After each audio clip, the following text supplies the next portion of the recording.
Hey everybody, welcome back to day 2 of our Redwood Tote sew along. Today we are going to be working on putting our interfacing on our fabric, so ironing it on. And we're also going to sew our exterior panels, so you'll actually start to see the outside of your bag take shape today. We'll be conquering our first zipper, so we're going to do the front zipper pocket as part of the exterior panels. And we're also going to sew a little bit of our faux leather as well. So if either one of those things makes you nervous, we're going to jump right in. I'm often asked if you need an industrial sewing machine to sew bags. You do not. This right here is my Singer. It's nothing fancy, kind of a low to mid-level sewing machine. And that was the first sewing machine I got. My husband got it for me for Christmas one year, and he wasn't totally sure if I would stick with sewing when he bought it, so he got kind of a half-decent one, but nothing crazy. I am looking to upgrade my machine now, but I've been able to sew every bag I've ever made on it so far. So you definitely don't need an industrial. You can work with whatever you have. And I'll give you some tips in a few places when we get to the faux leather or anywhere there's a bit of a thicker seam. I'll give you some tips for how you can make that work on your regular sewing machine. You're going to want to use either a Microtex needle or a universal needle.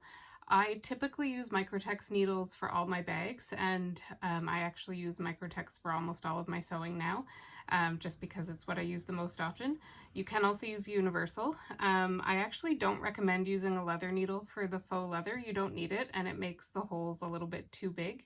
I actually found when I tried to sew the faux leather with a leather needle that it made a bit of a mess of what I was doing. So definitely stick with the Microtex or the universal. I like to use thread to match my leather when I'm top stitching on the leather, and then I switch my thread out for what goes with the rest of my bag when I'm sewing those pieces, so just something to keep in mind. And in terms of the pattern, now that we're actually getting into kind of the sewing and all of that, you'll notice that I am jumping around a little bit in the pattern, so I'll let you know what steps I'm working on today. So we're going to do just one part of step 1, and that's making the strap holder. Then we're going to jump to step 3 and put the exterior front together. And then we're going to go to step 4 for the exterior back. And that's all we're going to do today. Tomorrow we will put the exterior together, so that's where we're going to put the base on the exterior, and then we're going to sew the lining on the inside pieces of the bag. So to start, we will get going with our interfacing. I just need to move my camera over to my ironing board, so I will be back in just a moment and we will talk about putting your interfacing on your fabric. Okay, so we are ready to start our interfacing. Sorry about the kind of weird camera angle. I know I'm cutting off part of my head, but I wanted you to be able to see my ironing board, so you just get to deal with part of my head. So we're ready to put our interfacing on our fabric. So what you'll need is all of your fabric pieces that have a matching piece of interfacing. So after we cut everything out yesterday, we matched all of our fabric and interfacing pieces up. If you didn't do that yesterday, you can do that now. And we're going to be putting the interfacing on those pieces of fabric. I think most of our fabric pieces do have interfacing matches. The only exception is there's a couple pieces of pocket lining fabric that don't need interfacing. The zipper tab does not need interfacing, and then the crossbody strap and the handles made out of the faux leather do not have interfacing, but our reinforced bottom piece does with the decobill, and everything else has the woven interfacing that goes with it. So like I said, the interfacing is what will add stability and durability to your bag. It's yeah, just great to kind of reinforce it. If you get any kind of rubbing on your bag, it just helps the fabric kind of last a little bit longer against that, and it helps it kind of stand up, gives it that kind of more structure. So let's get started with putting some interfacing on the fabric. I'll walk you through how to do one piece of fabric with interfacing, and then I'll talk about the faux leather base. and then I'll leave you to kind of put the rest of the interfacing on the fabric on your own. So you should have a piece of fabric with a piece of interfacing that are the same size. We are going to put our fabric right side down on our ironing board. This is a great time to look at the wrong side of your fabric and see if you have any kind of stray threads from cutting, or if you picked up any little thread clippings or fuzz in your sewing room along the way. You want to kind of brush it off and just make sure it's nice and clean on the back. Just because if it gets trapped in between the interfacing and the fabric, it can make your fabric look a little bit bumpy, or you might see it through the fabric if it's stuck in there. So just make sure your fabric's nice and clean. The interfacing, you can feel the glue side of the interfacing. It's a little bit rough, and you want to make sure that you're putting the glue side down on your fabric. You really do not want to iron glue right onto your iron. It's a huge mess. I've done it. Late night sewing, tired, and you just don't think sometimes, and you end up with a lovely piece of interfacing firmly affixed directly on your iron, and it's a huge mess to clean up. So make sure your glue side is down, so give it a good feel. I've got my rough side here. I'm putting that against my fabric. And then you're just going to match it up so it should be the same size. If it's a little bit off, it's not a huge deal. As much as I sew and cut with a rotary cutter and a ruler a lot, I still find I'm not perfect with my cutting, and so if you're not either, that's totally okay. We will, it'll kind of work itself out when we start sewing the bag. My interfacing is a little bit bigger than my piece of fabric in a couple places, not by much, maybe like a millimeter or two, so not a big deal, but just line it up as best you can, smooth it out. When we start ironing our interfacing on, you're going to want to start in the middle and then work your way to the outside of the fabric. This will help if there's any kind of creases or bubbles in your interfacing. It'll just help kind of push them towards the outside and then off the fabric so that you don't get creases visible from the front. So what I'm going to do is I'm going to take my iron, put it here right in the center of my fabric, and hold it for 5 seconds or so, and then I'm going to move it a little bit over and just keep working my way towards the outside, holding it a few seconds in each spot. Okay, once I get to the end, I'm going to start working my way back towards the center, and then out towards the other side. So I'm just picking my iron up. My iron gets cranky if I hold it down too long. I'm picking my iron up just slightly in between each move. Again, you don't want to drag it across the fabric because that can warp it a little bit. So just be careful with that. And then back into the center. So that's looking nice and flat. Okay, so we have our interfacing attached onto our fabric. After we get it on from the back side, I like to flip mine over so I'm looking at the right side, and then just give it another press. Again, this just helps if there's bubbles or creases. It'll help you kind of be able to push those towards the outside. It will also just help get your exterior kind of visible fabric nice and flat so that it's not wrinkled or creased on your bag. Okay, so here is our first interfaced piece of our bag. I think this is the back center panel. So like I said, I'll let you do the other pieces of fabric and interfacing on your own, but I do want to talk about the faux leather. So you should have your faux leather bottom reinforced base and your piece of Decoville. I had said when we were cutting that we don't iron our faux leather, which is true in the sense that we don't need to press our faux leather to make it flat or to be able to cut it. However, we do actually need to iron it a little bit just to get the Decoville on. So I'll talk about how to do that in a way that won't damage your faux leather. To be honest, I think it would actually take quite a bit of heat and pressing to do any real damage to this, but I like to err on the side of caution and just make sure that I'm not doing anything that could hurt my faux leather. So to do that, I'm going to start with turning my iron down a little bit. So right now I have it on the hottest setting. I'm going to turn it down 2 notches so it's kind of in the middle. I'm going to take my faux leather and put it right side down. And then our Decoville, which you will notice is smaller than our piece of faux leather by quite a bit, we're actually going to center. So I'm just going to eyeball it, because the way that we're going to sew this reinforced base together is when the Decoville is on, once we get to this step, we're going to be wrapping our leather around the Decoville and running a line of top stitching down it. And then this, you'll notice it doesn't meet in the middle, and so if it's a little bit uneven, it's really not a huge deal. You'll never notice, because this piece, once it's finished, is going to get put onto the bottom of your bag. You're never going to see this side of it. So it doesn't matter if it's perfect.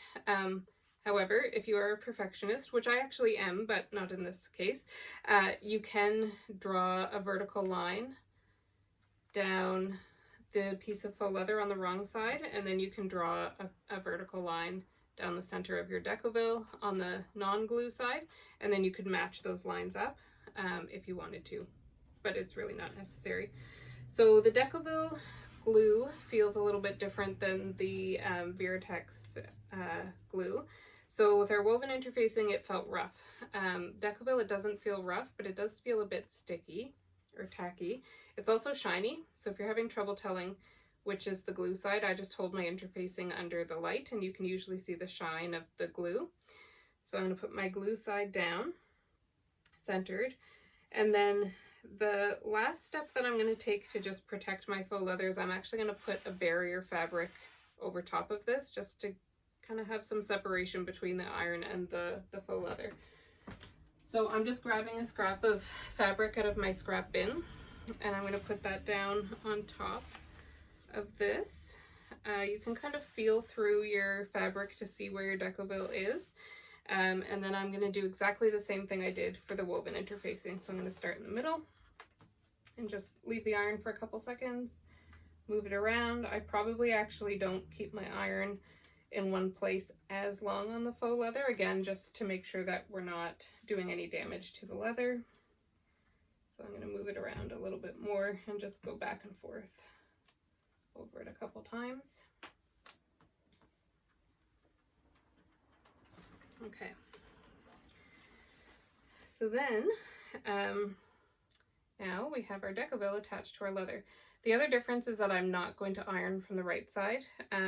You tend not to get those kind of creases and bubbles in fabrics like faux leather or vinyl, so it's really not necessary, and it's just another way to help kind of protect our faux leather. So that's all we need to do for this piece. All right, so I will leave you to interface the rest of your pieces of fabric. I'm going to be doing the same, and then I will meet you back at the sewing machine shortly. Okay, who's ready to start actually sewing something? Very exciting. I find with bag making, the prep work is definitely long and tedious. Cutting is probably my least favorite thing. I find it takes me like an evening just to cut, and then that's kind of all I get done in that evening, and then I can just kind of blow through with the sewing. So if you've made it this far, you're doing good. We're through a lot of the tedious stuff. We're on to kind of more of the sewing, the fun stuff, getting to see the bag take shape. That's good motivation to keep going. So yeah, so we're ready to start sewing. So the first thing we're going to sew is our little strap connectors of our faux leather. So before we get going with the faux leather, I'll give you just a couple tips about working with the faux leather. I actually find it sews really well. I haven't had any issues. When I had mentioned to a friend that I was going to be using faux leather, she said, oh, you better get a Teflon foot, like it's going to stick. I don't find my sewing machine does that at all. If you do and you don't have a Teflon foot, I actually do have a Teflon foot. It's just a all plastic foot, and it's made of Teflon, helps you glide along. I actually found when I tried it on my faux leather, it made my stitches skip for whatever reason. I have no idea why, but I'm just using my regular foot. But if you don't have one of these and you do find that your sewing machine is kind of sticking on the leather, you can put a piece of tissue paper or parchment paper over top while you're sewing, and that will help your sewing machine feed it through, and then it just tears right off around the stitches. The other thing, I find we are going to be folding this in 4. So I do find that is a bit of a thick seam. My sewing machine seems okay with it. If yours doesn't, my best advice is just to go slow. If you find it's really struggling, you can always hand crank it a little bit. But just going slow helps you see if your sewing machine is going to skip a stitch or something. You'll notice it quicker, and you can kind of manually hand crank. Sorry, I forgot to turn my iron off. Now it's off. Yeah, the other thing I find with the faux leather is when you start sewing, on this piece we don't need to backstitch. Some of our other faux leather pieces we do. But what I find when you start sewing, sometimes it just takes a minute for it to get going. So sometimes I'll just kind of stick my finger under my foot a little bit to kind of get it moving, or just kind of give it a good shove. You can also kind of grab your threads once the threads have caught on the piece that you're sewing. You can kind of just gently tug them to keep to try to move things through to get it started. Once it starts, you should be totally fine. So we're going to start with sewing these, and then we are going to move on to assembling our exterior front. So we need these pieces of faux leather. We need our D-rings. And then for our fabric pieces, we should have all 4 of our long side panels. You're also going to need your back center panel, your back pocket pieces. There should be 2 pieces there, one in your exterior fabric, one in your lining, and then your front zipper pocket pieces. So again, you should have a smaller piece and a slightly bigger piece in your exterior fabric, and then 2 very similar size pieces, not quite the same, of your lining. And then of course we need our zipper. So you need your zipper tape and just 1 pull for today. And I'll walk you through what size we need to cut this in and how to put the pull on the zipper once we get past the faux leather strap connectors. Okay, so I'm just going to adjust the angle of my camera so that you can see my table and my sewing machine, and then we will get going with sewing our strap connectors. All right, so first thing we need to do is fold our strap connectors into the right shape. So I'm going to show you just on one of these. So what I'm going to do is our strap connector is 2.5 inches by 4. And so I'm going to mark a line this way at the 2-inch mark so that I know where I need to fold my strap connector in to. So I'm just going to line this up with the grid on my mat, and then take a ruler and draw a line here at the 2-inch mark. Once that's done, you're going to want to have some sewing clips handy. I don't recommend using pins on the leather. Clips are your friend. If you don't have actual sewing clips, not a big deal. You can use binder clips. So these clips, the binder clips that you can buy at office supply stores. You can also use paper clips, just not pins, because we don't want to punch holes into our leather that you're going to see later. Okay, so once you have your line drawn, you're going to fold each side in towards the line. I'm just going to put 1 clip on each side just to kind of hold it in place. And you're going to match up your edges on the top and bottom just to make sure that you have it nice and straight. You can adjust a little bit if you need to. So now your piece looks like this. Fold it into the center. Then we're just going to fold it in half again. Okay, and then I'm just going to move my clips over to the sides to hold it in place. Okay, so now your piece should look like this. Then what we're going to do is we're going to do a line of top stitching down the side that's open, so down this side to close it, and then we're going to do another line of top stitching down this side where all of the where the fold of the faux leather is. When I top stitch, I like to use a slightly longer stitch length, so I have mine set to a 3. If you think you're going to forget to change your stitch length back and forth between what you normally sew with and what you want to top stitch with, I wouldn't bother. It's not a big deal. I just prefer a slightly longer top stitching length, so that's what I'm doing. I'll try to remind everyone about that as we go. So I have my stitch length out of 3. I have navy thread in my machine to match my faux leather. That will just help kind of hide if there is any imperfections, or if I get a skip stitch, or if whatever. It'll just make it kind of blend in a little more. And I think that's all we need to talk about for now. So let's go over to the sewing machine. So here it is. All right, so like I said, we're going to start on the side that's open to close it, and then that just means we can kind of push it all around, make sure that we don't get any bubbles down the center when we sew the other side. Okay, so when I top stitch, I just kind of line it up with that inside line of my foot. I don't know if you can see that, but here's my foot, so I just like to line it up with that inside piece. It's, I think, like an 1/8 seam allowance. Again, top stitch length is at a 3, and we don't need to back stitch. So I'm just going to kind of start pretty close to the edge and start sewing.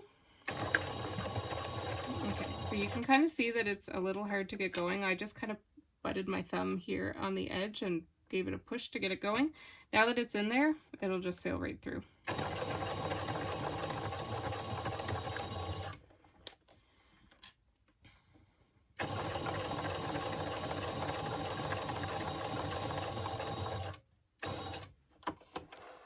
Okay, and there we go, our first row of stitching on our faux leather. See, not so bad, not so scary. So I'm just going to do exactly the same thing on this other side where the fold is.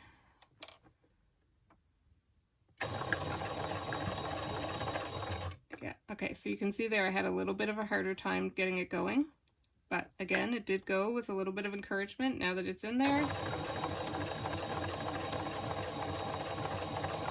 Not a big deal, we're just flying right through. Okay. So once you have your lines of top stitching, we need to put the D-ring in here. So, you're going to take your piece, your strap connector, you're going to take a D-ring, and you're going to loop it through. And then you're going to kind of angle it. So you can see I have the points just overlapped a little bit. It just, what this does is it just makes your seam not quite so bulky when you're sewing the sides of your bag over this. It just kind of helps your machine be able to handle that thickness a little bit better, because this on its own, just 1/2 is 4 layers of faux leather. When it's folded together, it's 8. So if you had it exactly like this, it's quite thick. You're welcome to do it this way if you prefer that look. It may just take a little bit of work to get your machine to go through it. So I like to kind of angle it out to just help with that bulk, and then there's just a smaller section where it's a little bit thicker. So I'm just going to baste where it overlaps so that it holds it together, and then we will actually be sewing it onto one of the exterior pieces when we have that done. So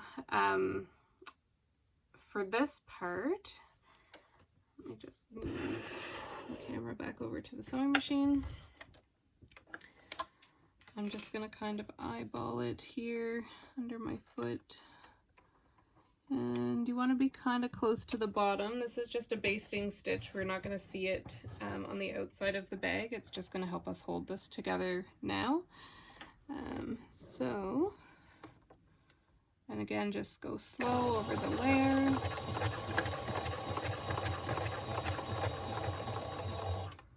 And there we go. Okay, so it's not a huge amount of stitching here. I'll show you a little bit closer. So it's just literally where it overlaps, but it's just going to hold it together for us so that it's not kind of flapping or moving around when we put it on the bag. Okay, so this is our first strap connector. You're going to do exactly the same thing with the second one. And once that's done, I will see you back to start our zipper pocket. All right, so we've got our strap connectors done. We're going to set these aside for now. We won't need them until the very end of what we're doing today with our exterior.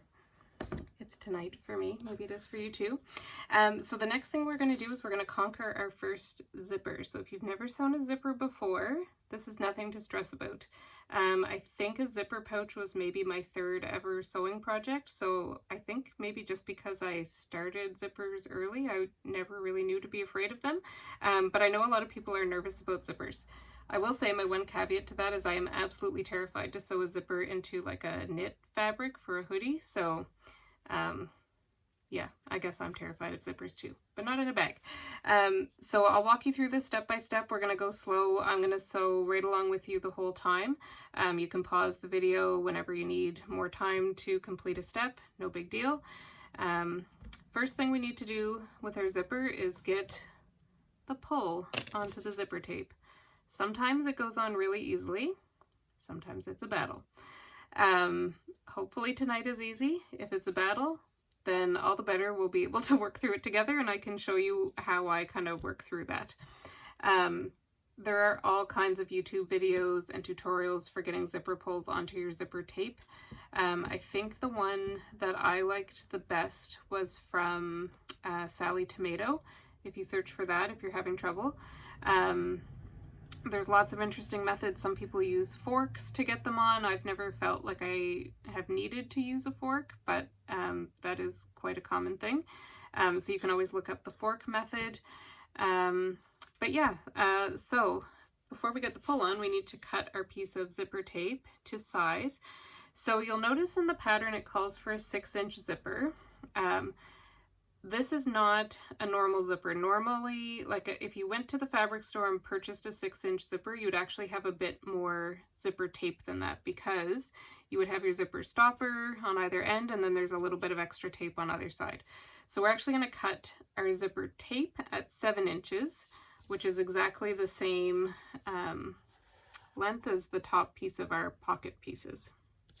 Okay, so let's start with that. So I'm just going to measure it here on my table. It doesn't have to be super precise. I use my paper cutting scissors to cut zippers. Lots of people use their fabric scissors and it's fine. I just get nervous about going over the coils with my good scissors. I don't want them to kind of dull or get any picks, so I use my cheap paper scissors.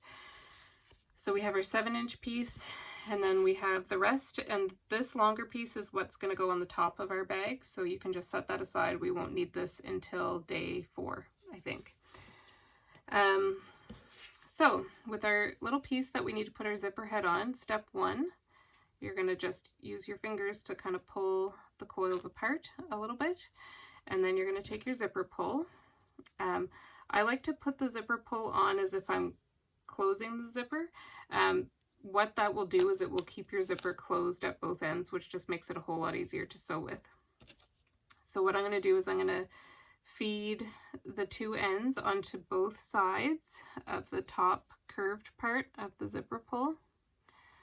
Okay, so I'm going to put one end on this side of the metal and one end on this side of the metal. Just kind of start to feed it through, so I'll show you what I mean. So I'm going to put this in here, just feed it in a little bit and just kind of hold that in place with my fingers. Take the other end and do the same. Then what I'm going to do is I'm going to look down the top here and make sure that my coils are kind of in line. Otherwise it will just make our zipper a little bit warped if they're not lined up. So you can see my coils on this side are up a lot higher than they are on this side. So I'm just going to take a look at this, not in the camera, so I can actually see what I'm doing. And just make sure that they're pretty close to even. Okay, so once you have them even, I'm going to firmly grip the pull between my thumb and my finger, and then the same with the zipper tape. And then I'm just going to kind of wiggle and work it on. And there we go. That was pretty easy. That pulls it on. If you're struggling to get this on, one thing that I often find is I can kind of get it sort of started and then it gets stuck and it just does not want to pull down on the tape. You can put your zipper tape flat on the table, hold it against the table with your fingers and work the pull down, just kind of wiggling and working the pull down until it takes. That helps. Otherwise, you can maybe look up the fork method. A lot of people seem to find that that works really well. But I find for the most part, just kind of that grip and wiggling it on, it actually works pretty easily. Mind you, I have done a lot of zippers and I put a lot of pulls on zippers, and when I first started, I did not find this so easy. So again, if it's a battle, no big deal. I'm happy to hop on live at some point today or answer questions to help you get your pulls on your zippers. And there may be others in the group who have used some of the other methods and can offer some tips as well. So feel free to share your own tips for getting your pulls on your zipper tape. Once you have your pull on, we're ready to put the zipper on our fabric. So we need to start, we need our zipper bottom panel in our exterior fabric and our zipper bottom panel in our lining fabric. So you're going to take your exterior fabric and put it face up on your sewing table. And then we're going to take our zipper and put it face down, so the coils down on top, and line the top of the zipper tape up with the top edge of your fabric. In the instructions, two things. One, it talks about glue basting your zipper onto your fabric. I don't find that's necessary. You could if you wanted to. We're actually going to sew a line of basting stitches on instead of glue basting, and I prefer that just because I think it adds some reinforcement to your zipper. When you think about a bag, the zippers get used a lot. You're always opening and closing your pockets to get at your phone or whatever, and the top as well. So that basting, sewing the basting stitch on, I find just helps reinforce everything. If you want to use glue, you can. If you want to use double-sided tape, you could do that too. Harrow Lane has really great double-sided tape in a nice big roll. But I'm just going to use clips and then sew a line of basting stitches on. The other thing you will notice in the pattern is it talks about having the zipper pull to the right. So that means that when your zipper is closed, your pull will be on the right side of your bag and you're opening it towards the left. For whatever reason, I prefer my bags the other way. That's how I make all of my bags, and that's what I typically see. So I'm just going to go with that. I'm going to have my zipper closing towards the left. It doesn't matter. The only thing is you're going to want to make sure you get both zippers pointing in the same direction once we get to the top zipper. So I've got my zipper tape lined up here with my fabric, and I'm going to clip. I just had a small panic attack that I wasn't actually filming this, but I am, so that's good. Clip your zipper here along the top, and then we're going to go and sew a line of basting stitches. So I've changed my stitch length back to 2.5, and even though we're basting, I'm going to stick with that stitch length. I also have my zipper foot on my sewing machine. So your zipper foot should look like this, and it just helps you be able to line your zipper up with the edge of the foot and sew right along it.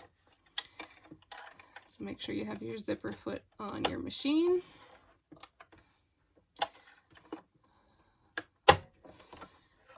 Okay, so I'm going to what I'm going to do is I'm going to line the edge of my zipper foot up on the right side with the top of my fabric here. You probably don't really need to backstitch, but I am going to just because I like to reinforce everything. I don't know if I'm the only one, but I live in fear of my sewing projects falling apart, so I reinforce wherever I can. I've never had one fallen apart, whether I've reinforced or not, but anyway, it's just this completely irrational fear of mine. So I'm going to backstitch, and then I'm going to sew. Okay, so mine does not want to go. Where I'm at the edge, I'm just going to readjust here a little bit. It's not going to be a big deal. There we go. Okay, so you're just going to sew right along your zipper tape. One thing you'll find when you get close to the pull is the pull can get in the way. So you can put your foot down, put your needle down, sorry, lift your foot up and just move the zipper pull out of the way so that it doesn't cause your line of stitching to go wonky. Keep sewing. Once I've gotten to the pull again, I'm going to put my needle down, lift my foot, and move the pull past the foot.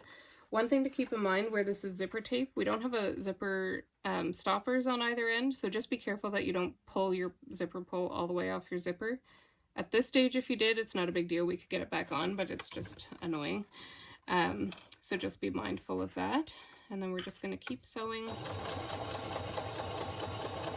right down the edge here. Back stitch. Okay.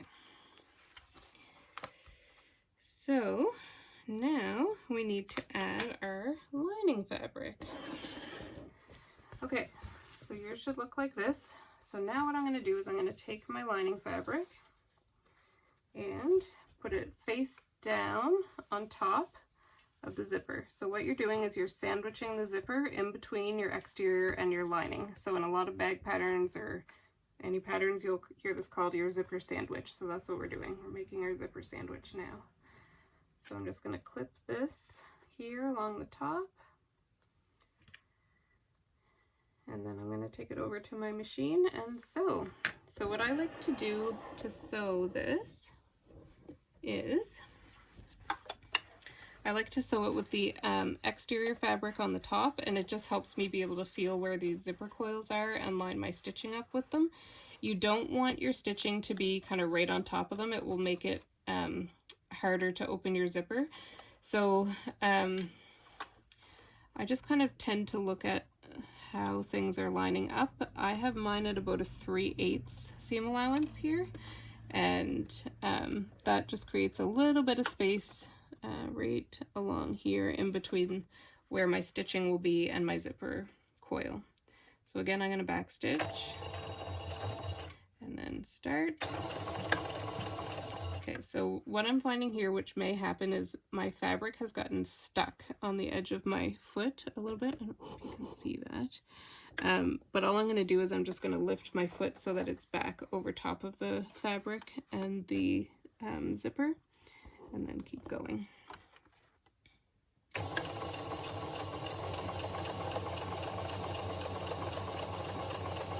Okay, so you're just going to keep sewing at that 3/8 seam allowance straight down. Okay, so I can feel with my finger here that I'm getting close to the zipper pull. So again, I'm going to put my needle down, lift my foot up. I'm going to move this clip, maybe not all the way off, maybe just down a little bit. And I'm going to reach in between the two layers. So I'm going in between to find my zipper pull, and I'm going to pull it back to the back of the foot out of the way. Again, being careful not to get too ambitious and zip it all the way off. Put your foot back down and then just continue sewing along to the edge.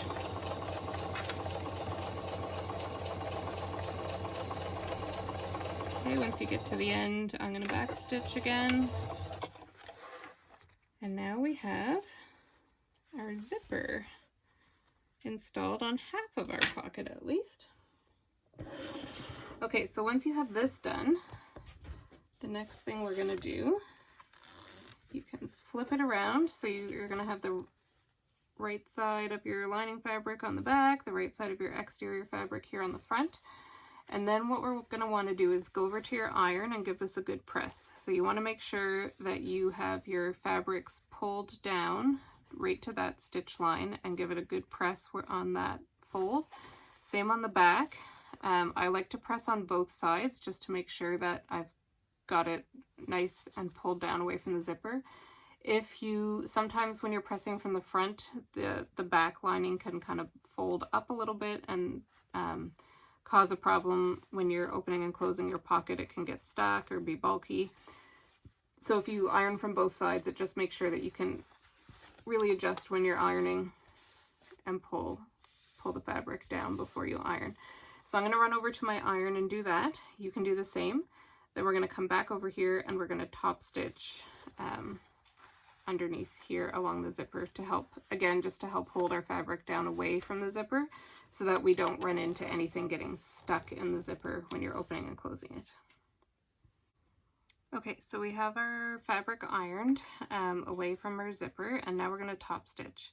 So some people do all their top stitching at the end. I like to do it as I go, just, I don't know why, that's just the way I do things. And I also keep my zipper foot on while I top stitch. You'll find some people change their presser foot back to their regular foot, but I like to be able to line it up using my zipper foot. Maybe just because I'm lazy and I don't like changing things more than I have to, but I'll show you how I do that, and then you can decide what works best for you. And I change my stitch length back to a 3 for top stitching. I just, like I said, prefer a longer top stitch length. So let's go over to the sewing machine.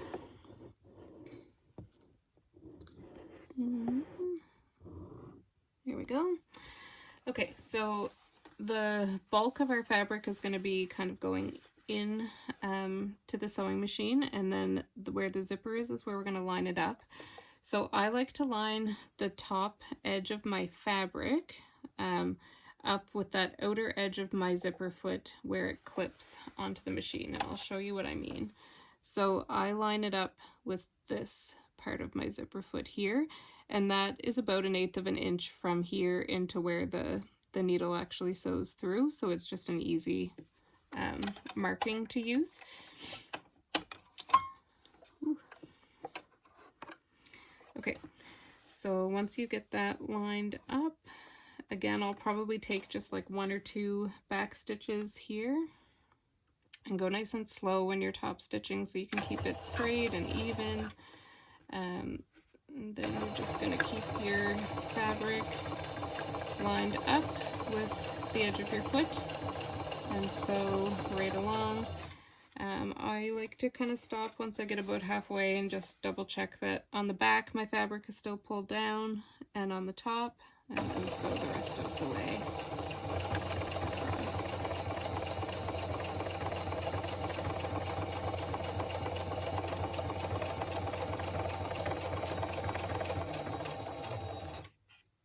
And then 1 or 2 back stitches as well to finish.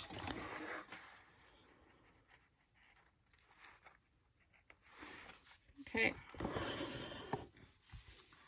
so now we have our zipper halfway there. Okay, so once we have our top stitching done, we need to get the other half of the pocket on. So you need your other zipper pocket lining piece. This is the slightly longer one. And then you need your little top panel. So the first step is going to be to get this other piece of lining onto the zipper. So I'm gonna give myself a little bit more space here. So I'm going to put my lining right side up. Then I'm going to take this piece that I've just sewn and put it right side down on top of, nope, that's not right, right side up on top of this, lining up the top edges. I know what I'm doing, I swear. And clip these along, and then we're going to baste this on again. So sewing machine with our zipper foot and my love of back stitching. So again, I'm going to line it, line the zipper tape and the fabric up with the edge of my zipper foot. See that? Yeah, there we go. Back stitch just 1 or 2 stitches, and I probably was a little too close to the edge there, but I can work with that. Okay, and then just sew your basting stitches down.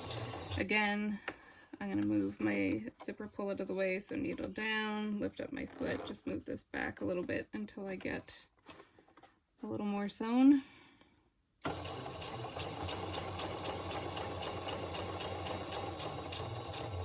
Okay, needle down, foot up, move my zipper pull again, and then sew to the end.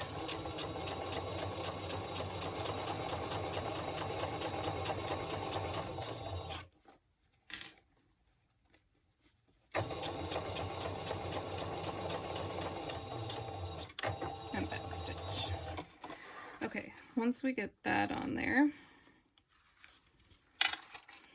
and this this is a reminder to everyone because I just forgot, to change my stitch length back down to a 2.5 from the 3. Where this is a basting stitch, it's not a big deal. I don't think I need to sew back over it, but before I do the next step, I'm going to do that. Okay, so now you're going to put your piece of fabric here with the lining sewn on your table face up, and then we're going to put our top piece on that. If your fabric is directional, this is important. You're going to want to make sure that just line it up kind of what it will look like, so it's going up the right way, and then flip it down on top. You're going to line up your edges with the zipper tape in your other fabric and clip.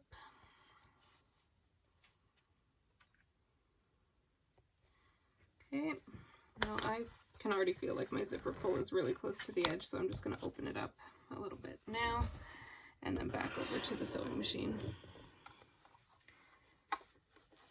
We are almost done with the zipper pocket, and then the rest is going to be quick and straightforward. Okay, so back stitch. Again, I'm at about a 3/8 seam allowance here, so I want to make sure my basting stitches are covered. My zipper foot is a little bit stuck again on the fabric, so I'm just going to put my needle down, readjust my foot so it's over it, over the kind of bunching of fabric, and then keep going. Okay.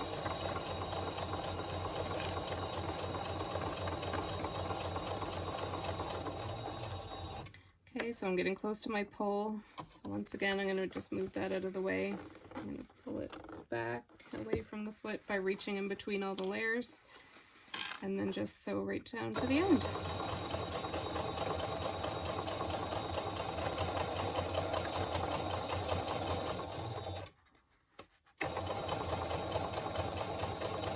And back stitch at the end.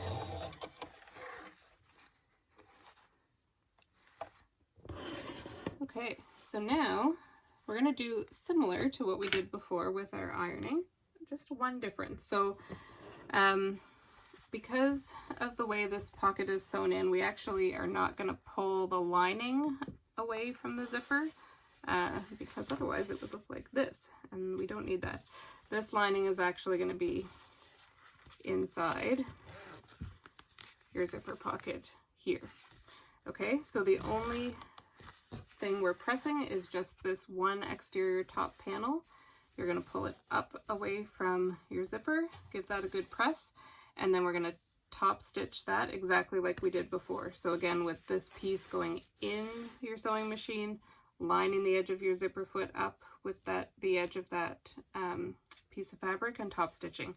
So go ahead and do that. I'm going to do the same, and then we will start putting the front panels together, just adding the side panels, and then we'll do the back panel. All right, you should now have a panel that looks like this. You have your top panel, your zipper, your bottom. Your zipper opens, we've got our lining there. Our next step is going to be to baste down the long edges here and along the bottom and back up the other long edge over the zipper, and that will just hold everything nicely in place. You can clip everything together if you want, just to make sure that it doesn't move around on you while you're basting. What we're going to do is we're going to start our basting stitch just above the zipper. I baste at about 1/8 of an inch usually, and we're going to sew right over the end of the zipper all the way down and around, and then when you get to the other side you're going to come back up over the edge of the zipper, and that will help keep this pull on. At this point, if the zipper pull came off, we probably could still get it back on, but it just gets a little trickier the more things we have going on around the zipper, so we want to keep that in place. Okay, so let's get that basted, and then we're going to put our side panels on, and our front will be done. I still have my zipper foot on. I'm going to trade back to my regular foot for this. You can baste at whatever length you want. I typically do like a 4.5 for basting stitches, just because if I need to pull them, that makes it a whole lot easier to see. So again, about 1/8 of an inch. No need to backstitch when you're basting. So right over that zipper, I am going to backstitch once back over the zipper just to secure it in case my pole wants to go for an adventure. And then all the way down.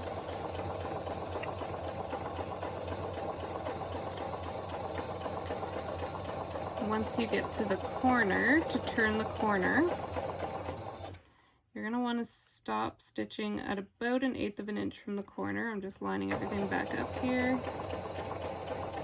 Slow down when you get to the bottom and then hand turn so your needle down to hold everything together. Lift your presser foot up and pivot everything 90 degrees so that you're going down the other end. And then we'll do exactly the same thing when we get to the next corner.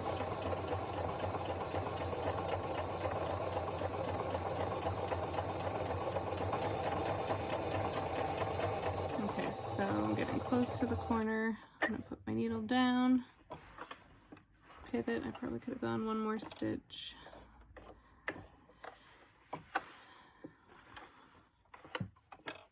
Pivot and then sew back up.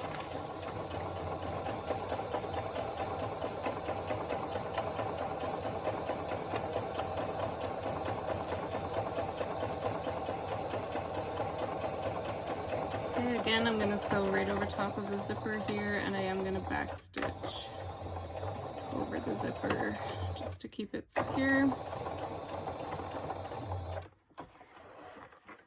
Alright, after you have everything basted, you'll notice in the pattern it asks you to measure your piece of fabric to make sure that it's 15 inches tall, and then you can trim it to be that size. So I'm just going to measure mine here real quick. Mine is pretty much bang on to 15. It's maybe a quarter, I think it's about 1/4 of an inch too long. Just barely. So I am going to trim mine just a little bit. I probably don't really need to, but I think I will just to be on the safe side. And I will be right back and show you how to put the side panels on. Okay, so I've got my top. I trimmed just a tiny little bit off the top here. You don't want to trim off the bottom because you'll end up cutting off the basting stitches we just sewed on. So make sure if you need to trim, you're doing it from the top part. So the last thing we need to do for the front is put the side panels on. So we'll do one side panel together and then I'll leave you to do the other one. So you're going to take your pocket piece and then you're going to take your side panel. Again, if it's directional, make sure you have the top pointing this way up towards the top. You're going to line your side panel up along the long edge here and clip that together or pin.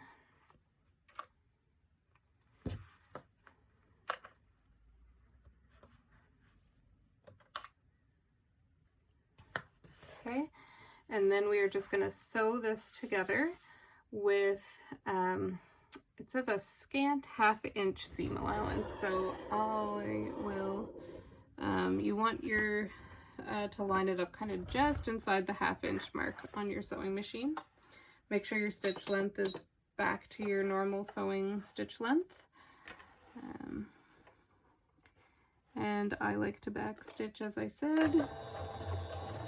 Okay, and you're just going to sew this together.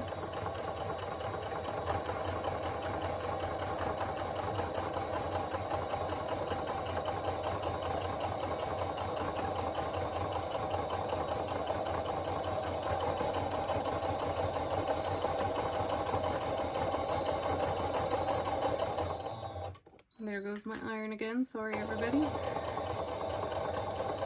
Okay, so I can feel that I'm going over the zipper. I'm going to backstitch again just to add a little bit of extra security where I know that zipper pull is going to be hitting into this fabric in that spot over and over. And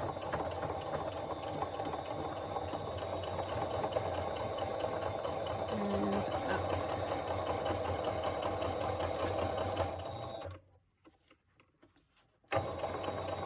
To the end.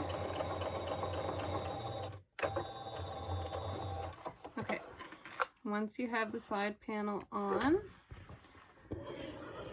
we're going to iron and top stitch again. So you'll notice the pattern with bag making. There's a lot of ironing and top stitching and ironing and top stitching. But this is what will give you your really professional finish. So you're going to take this over to your ironing board, pull the side panel away from the center panel, give that a good press, and then we're going to sew some top stitching along here.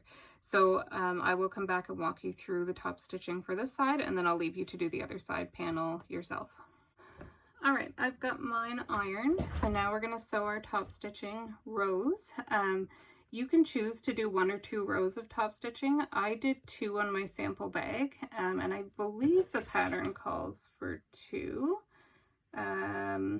It does. So I just find it gives it a really nice look. I like the double top stitching. You can totally choose just to do 1 row of top stitching. If you're saying, hey Maria, this is long and tedious and I'm done, just do 1 row of top stitching. No big deal. Save yourself some time. So again, back to the sewing machine. I have my regular foot on. I'm just going to line this fold up with the inside kind of window of my foot. Put my stitch length to 3 for top stitching. And sew straight up along this fold.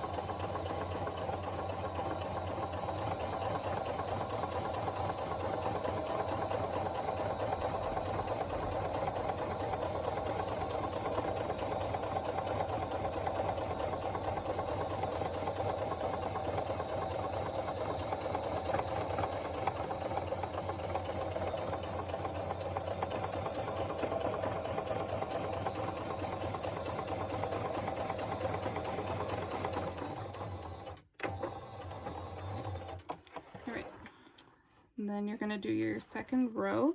The pattern calls for the second row of top stitching to be a 1/4 inch away from the first row. I actually prefer mine to be 1/8 of an inch away.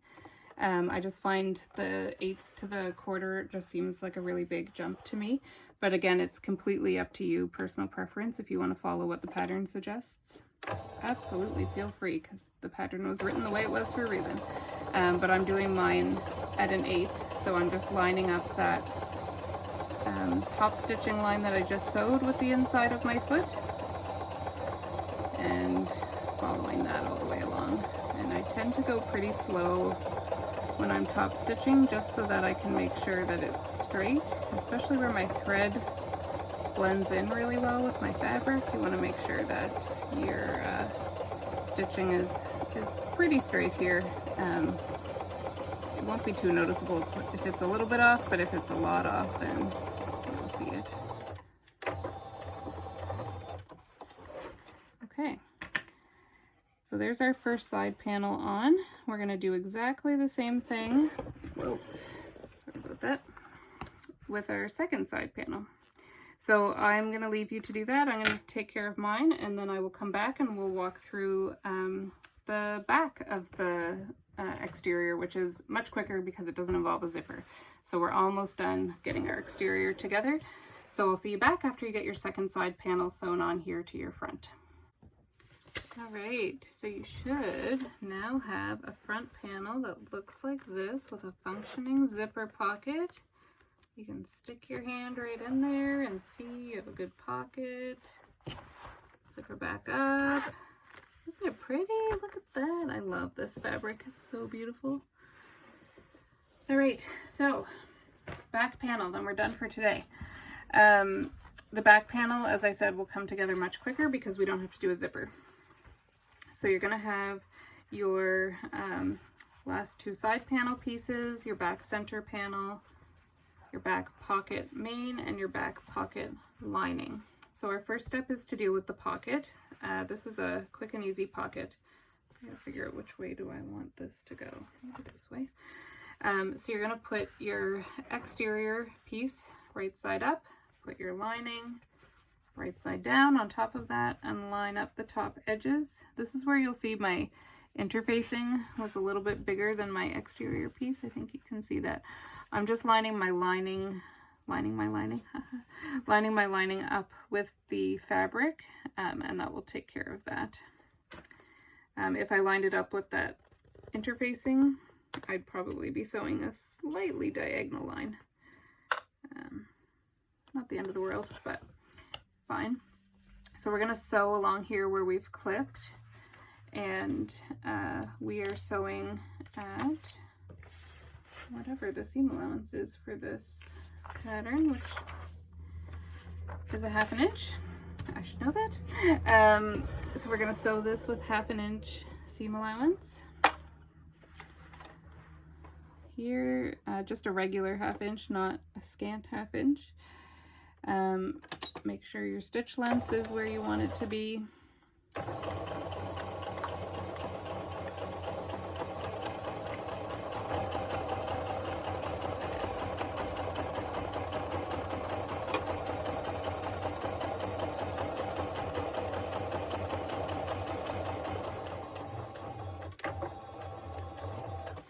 Alright, so once you have that sewn, we are going to go over to our ironing board, and you are going to put your fabric right side down on top of your ironing board, separate out your seams, and press them open. Okay, once you have that done, we're going to come back and we're going to top stitch this pocket.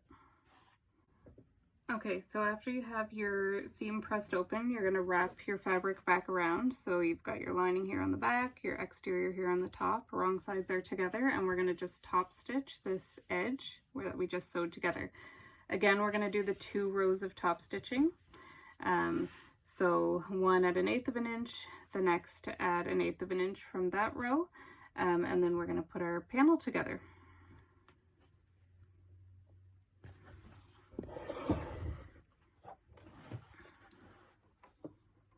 Okay, so I'm changing my stitch length to a 3.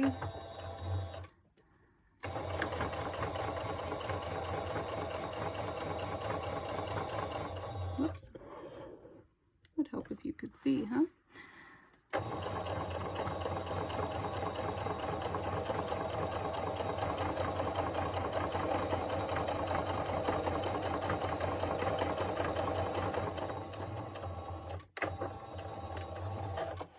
Okay, so there's my first row of top stitching.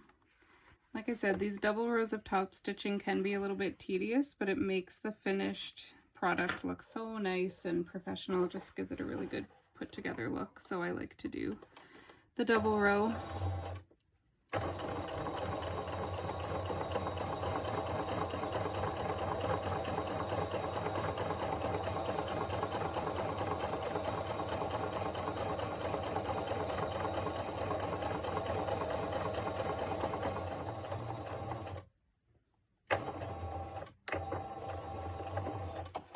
Okay, so there's my 2 rows of top stitching done.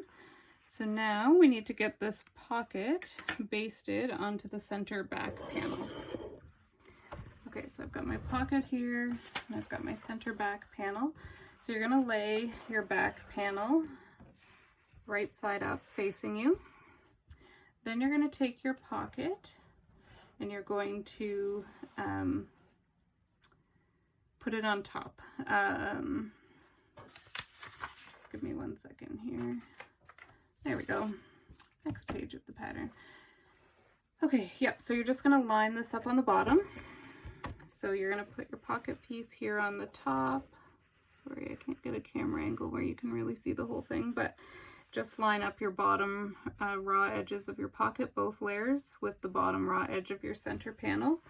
And then you're going to clip it or pin it in place, lining the 3 pieces of fabric up as you pin. And then we're going to baste it together. So basically the same way that we basted the zipper pocket is how we're going to baste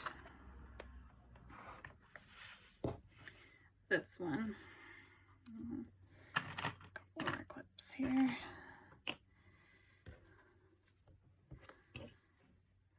All right, so you're going to start at one edge of this pocket. You're going to baste all the way down, all the way along the bottom, all the way up, following exactly what we just did. Once that is done, we are going to put our side panels on, and I'll kind of leave you and let you do your basting and adding your side panels on your own, because it's exactly what we just did. So if you want to follow along, you can just rewind back in the video a little bit to where we're doing this step in the front panel. So again, you're just basting all the way down, and then you're going to put a side panel on either side. So you're going to have it right sides together and sew it, press it open, do your 2 lines of top stitching for each side. Okay, and then our very last thing that we're going to do is baste our D-ring strap connectors onto the back panel. So I will meet you back here to do that shortly. All right, you now have your back panel done with the sides on. You've got the slip pocket here. Similar to the front, just doesn't have the zipper. I like to keep my phone and my keys in this pocket just because it gives me quicker access than the zipper pocket does. Our very last step for today is to baste these D-ring strap connectors that we made onto this panel. So what we're going to do is we're going to measure 1.5 inches down. You could line it up with your mat. I'm just going to use my ruler here and keep that there. So I've got my 1.5 inch mark at the top, and then I'm going to take my D-ring connector and just kind of line it up there with that ruler. Once I've got that lined up, I'm going to clip it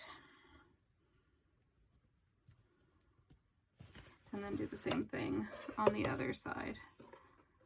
Okay, so 1.5 inches down. You want your D-rings pointing in towards the bag, not going out. Once we have the bag sewn together, they will flip out, but for now they need to be facing in. I'm going to clip this one on here. Okay, and then we're going to go over to the sewing machine and we're just going to baste. I'm really sorry, I keep forgetting to turn my iron off.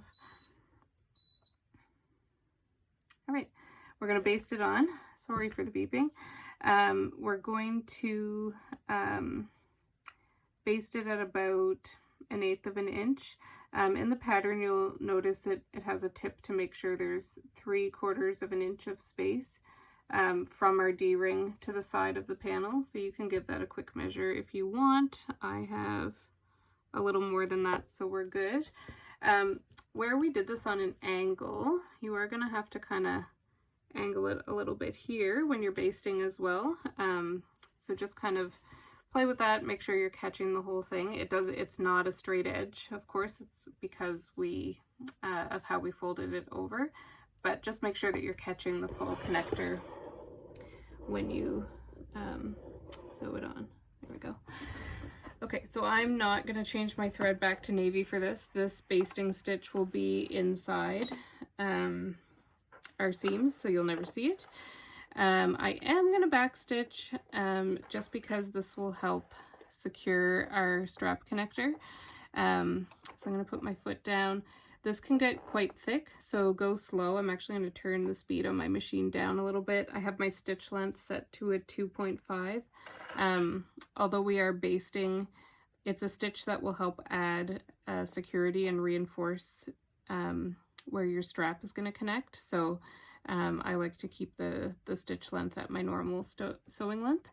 So I'm going to back stitch here to secure it, and then just gonna sew.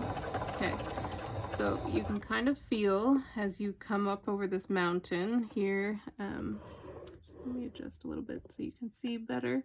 Once you get to this bulky part where you're jumping up to where it folds, it can be a little bit sticky. You might get a couple skip stitches. This is basting. It doesn't really matter how it looks because it's all going to be hidden. But what I'm going to do to help this move through a little bit better is I'm going to reach my hand through my sewing machine and grab the back, the fabric along the back to help kind of tug it through. I'm also going to put my finger on the top of my foot. Be really careful you don't sew through your finger. I've done that before and that hurts. But just to kind of keep the pressure down. I find for my machine that helps me avoid skipped stitches, which is probably my biggest struggle with this machine on thick seams. This is probably the thickest seam that we'll be dealing with, so once we get through this, we're good. Okay, So just go nice and slow, gently pull it through, nice and slow while you go back down. And it tends to be where the thickness changes. That is where my machine skips, and so I'll show you what I mean. So I'm going to back stitch a little bit just to secure that. So you can see on mine, where's the camera here? There we go. So you can kind of see here where we came back down that one of my stitches jumped and is a little bit longer, and then the same thing here. So where we kind of came down again, the bulk is underneath, so you can't really see that we're coming down over the bulk, but there's a longer stitch here. That's where I find my machine struggles the most. Where this is basting, it's totally fine. There's no top stitching on this. When we sew the panels together, we're going to go back and forth over this seam a few times just to make sure it's extra secure, so don't worry about that too much. Okay, so then we're going to do the exact same thing with our other side. So I'll leave you to that. Once you're done that, you will have a completed back panel and a completed front panel. So make sure that you take a picture of your front and your back, post it in the event so we can all admire your beautiful bag. And tomorrow we'll be sewing these two panels together along the bottom, adding the reinforced base, and then putting our lining panels together. So I know this was a lot for today. Tomorrow will be much quicker, and I think the other days will be quicker too. So this is kind of probably your hardest part. Maybe not the hardest, but the most tedious for sure of your bag. So if you've done this, you can do the rest. I can't wait to see the gorgeous bags that you're all making, and I will be back to see you tomorrow.